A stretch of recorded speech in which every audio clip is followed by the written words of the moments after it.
But then at that point in the evening, in verse 30, it says, "Then Elijah said to all the people, 'Come here to me.' They came to him, and he repaired the altar of the Lord, which was in ruins. Elijah took 12 stones, one for each of the tribes descended from Jacob, to whom the word of the Lord had come, saying, 'Your name shall be Israel.' With the stones he built an altar in the name of the Lord, and dug a trench around it large enough to hold 2 seahs of seed. He arranged the wood, cut the bull into pieces, and laid it on the wood. Then he said to them, 'Fill 4 large jars with water and pour it on the offering and on the wood.' 'Do it again,' he said, and they did it again. 'Do it a 3rd time,' he ordered, and they did it a 3rd time. The water ran down around the altar and even filled the trench. At the time of sacrifice, the prophet Elijah stepped forward and prayed, 'O Lord, God of Abraham, Isaac, and Israel, let it be known today that you are God in Israel, and that I am your servant, and have done all these things at your command. Answer me, O Lord, answer me, so these people will know that you, O Lord, are God, and that you are turning their hearts back again.' Then the fire of the Lord fell and burned up the sacrifice, the wood, the stones, and the soil, and also licked up the water in the trench.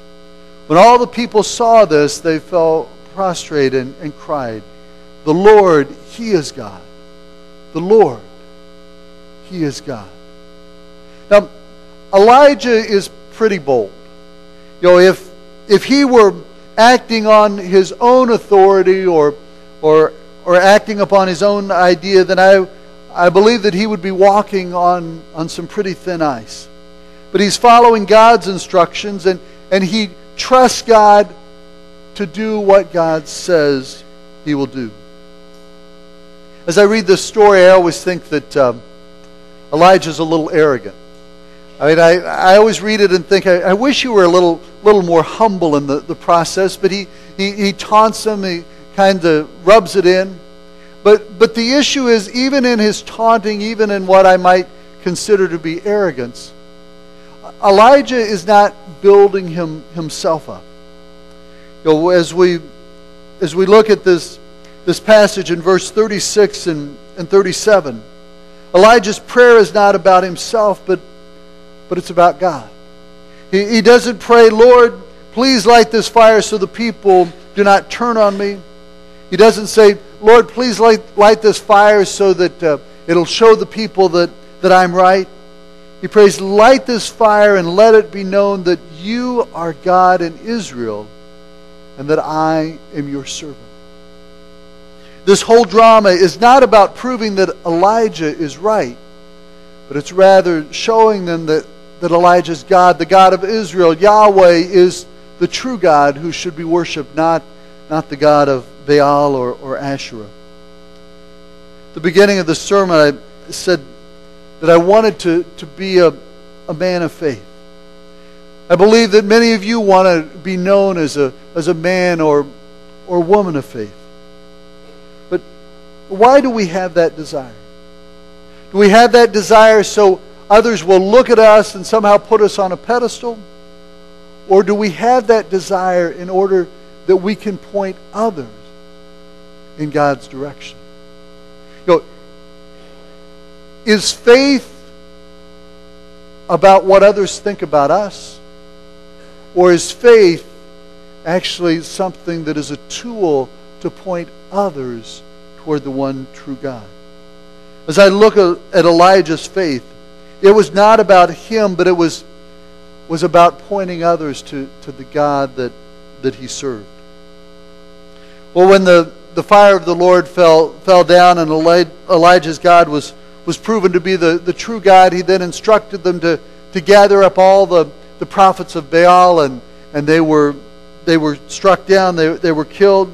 It would seem that as the fire fell, that God probably struck that altar with lightning and set it afire, and everything was consumed. It says that the drought was broken in verse 41.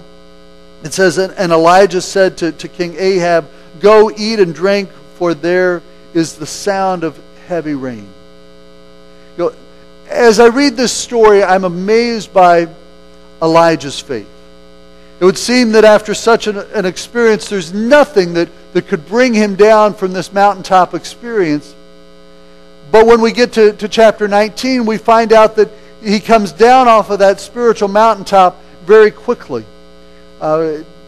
In chapter 19, verse 2, it says that Jezebel sent a messenger to Elijah to say, "By this time tomorrow, I will make you like one of the prophets of Baal." In other words, saying, by this time tomorrow, Elijah, you're going to be dead.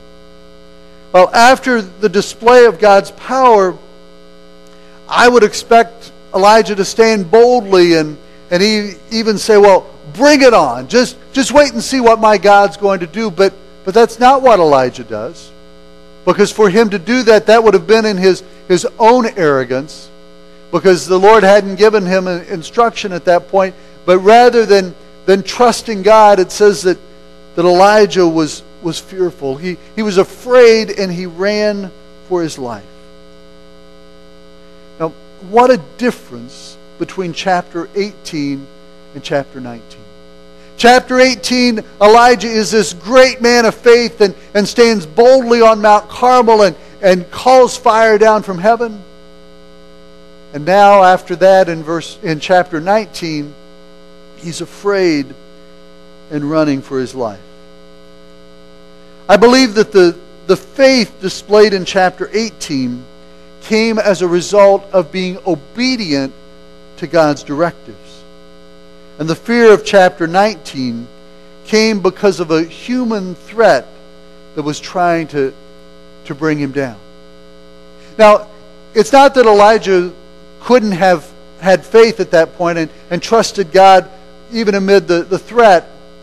But what I think it shows that even though there may be times or ways in our life that we are filled with faith, there also comes times in our lives that may cause us to be fearful, that may cause us to hide and maybe not show that same type of faith.